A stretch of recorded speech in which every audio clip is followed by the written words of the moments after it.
Resistance is futile.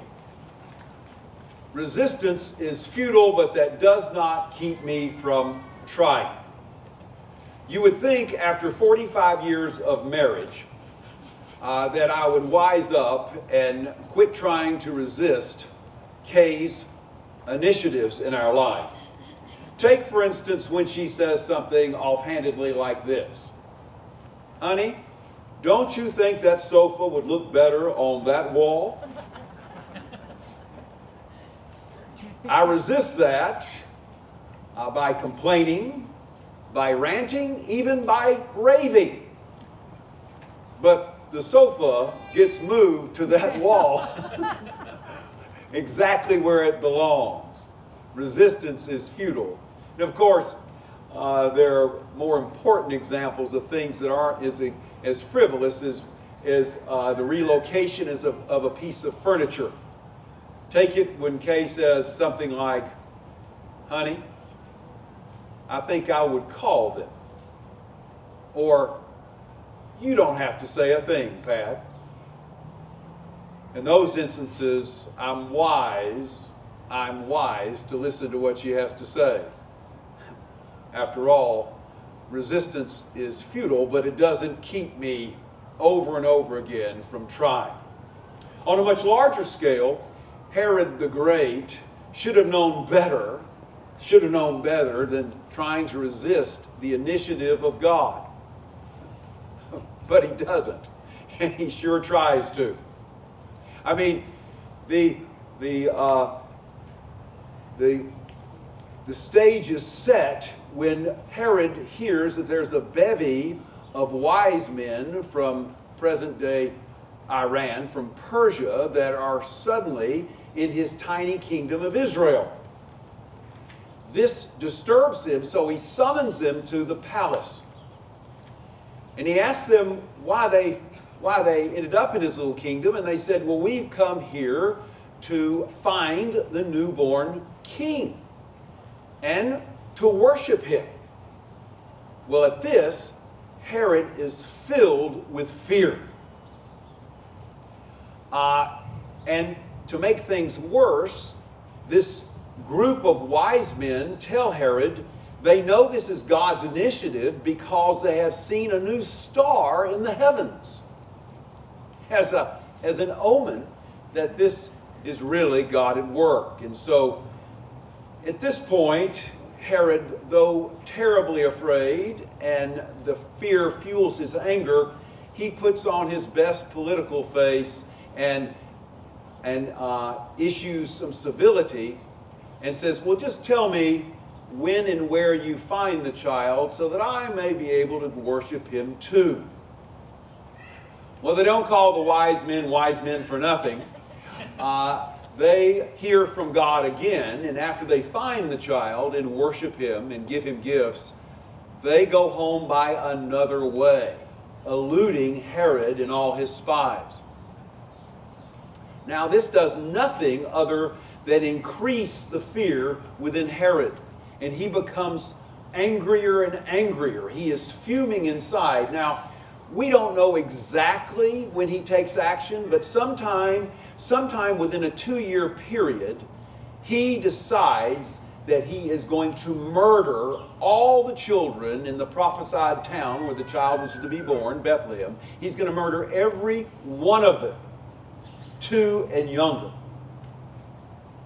Now, Joseph, the earthly father of Jesus, gets word from God, just like the wise men, that it's time to move out. And he takes his little family of Mary and Jesus, and they become refugees in Egypt in order to protect the child's life. Now, if that's not enough, Herod's paranoid fear is passed on to at least one of his sons, Archelaus, who becomes almost as crazed as his father, but never really developed the political savvy. Eventually, the Holy Family gets word that it's coast clear to come home, but they have to avoid Archelaus's dominion. He's been given the little portion of Israel that includes Jerusalem and Bethlehem. So the first family is not able to go back to Bethlehem, where evidently they have started a life. And they have to go to where Mary and Joseph met, in Nazareth. And the child is raised there. Now, the story of Herod makes for a gripping cinematic tale. But really the story says as much about you and me as it does about Herod's dark psyche. You and I very often resist God's initiative in our life. We resist His initiative. And the question is, why?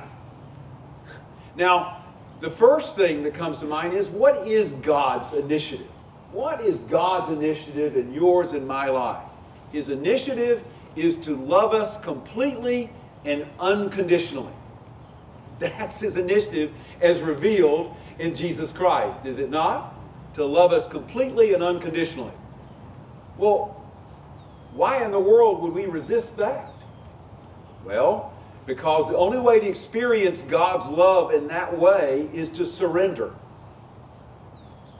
And to surrender is to give up control, isn't it?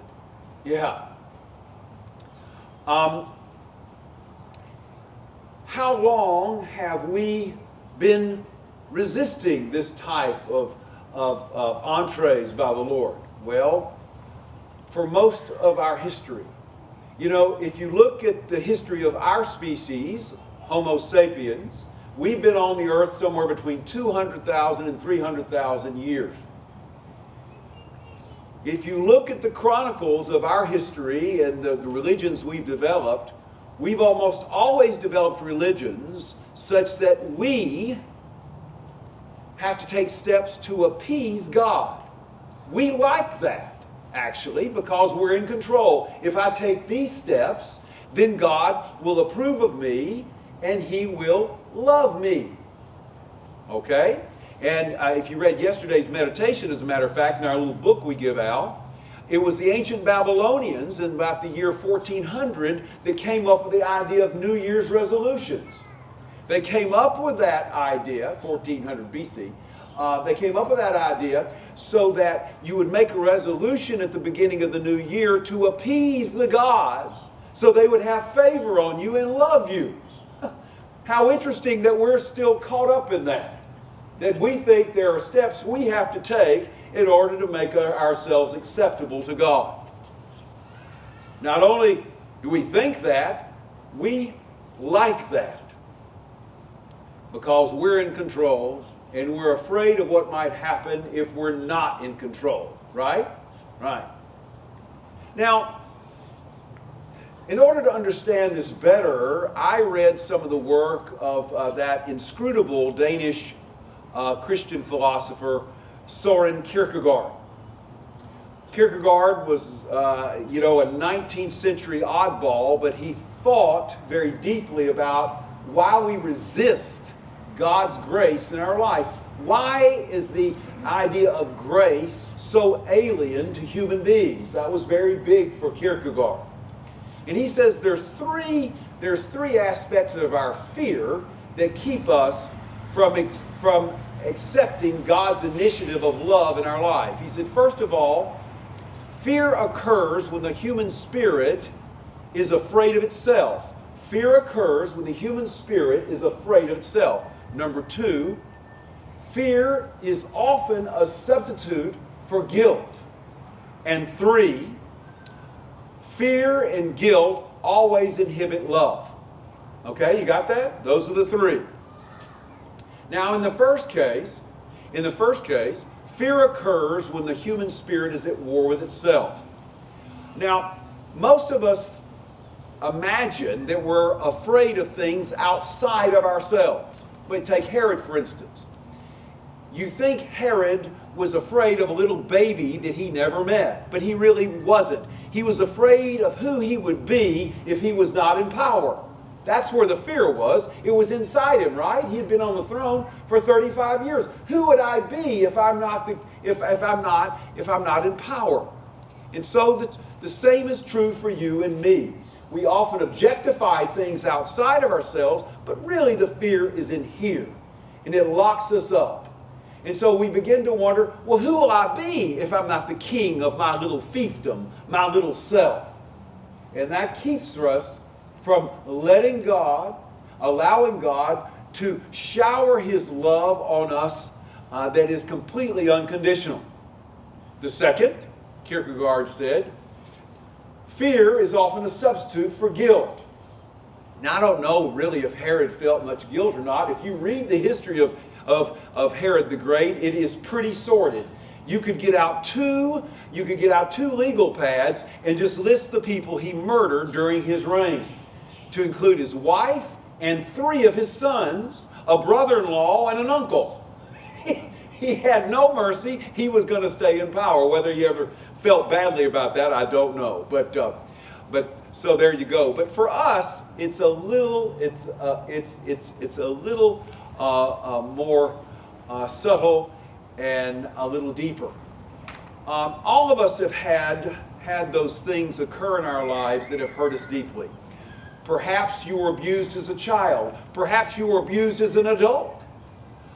Perhaps you had a sweetheart with whom you thought you were going to spend the rest of your life that deserted you.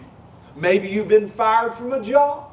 Okay, all those things. And what happens is that we begin to think that we are completely responsible for those things in our lives.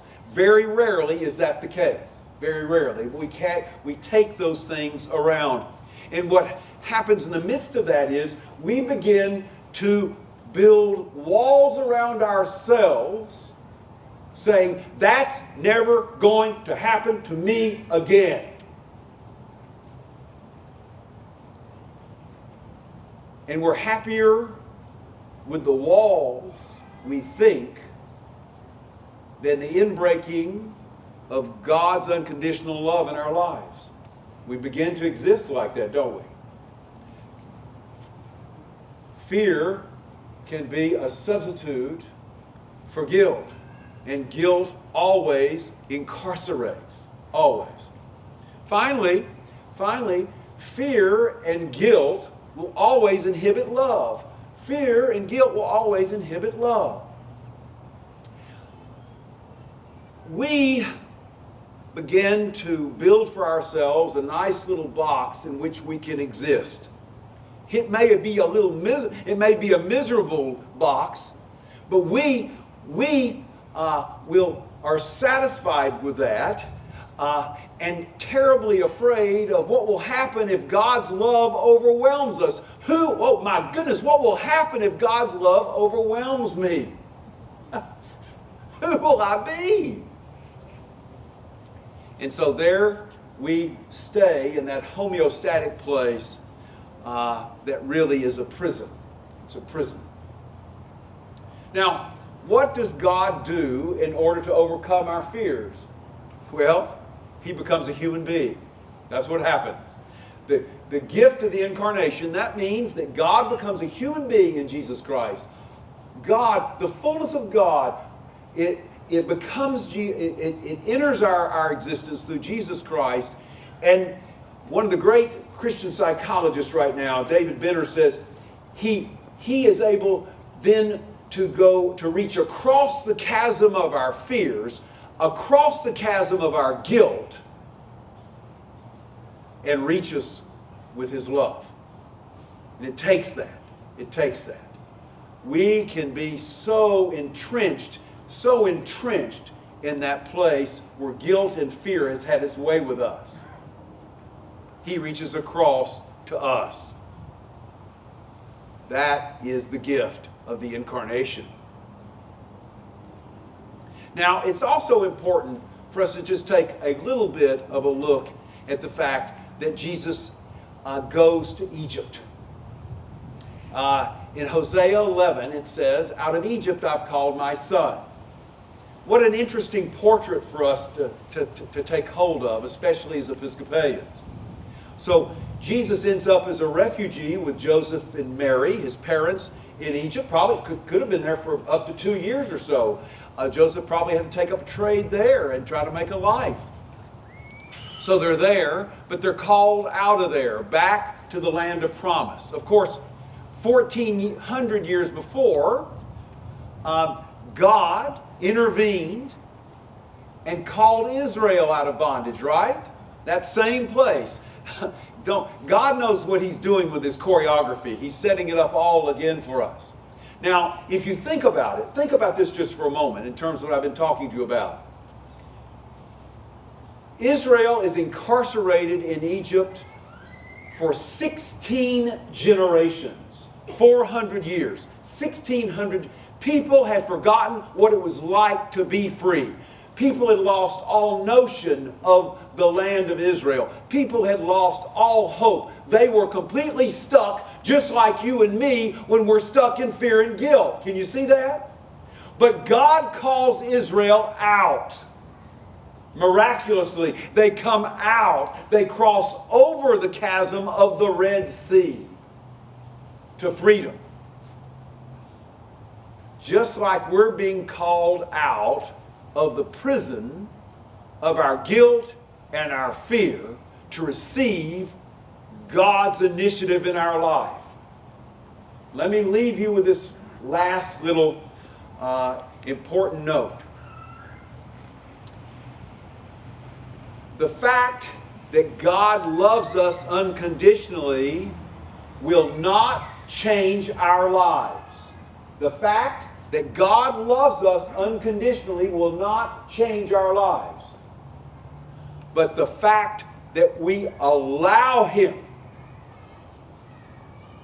the fact that we allow Him to come into our lives and love us that way, now that changes our life. That changes. So let's make a New Year's resolution. Let's let down the ramparts of our lives. Let's get over ourselves. Let's be brave enough to put aside the fear and the guilt and let God's initiative have its way with us. Let's see what happens when God's love has its way with us.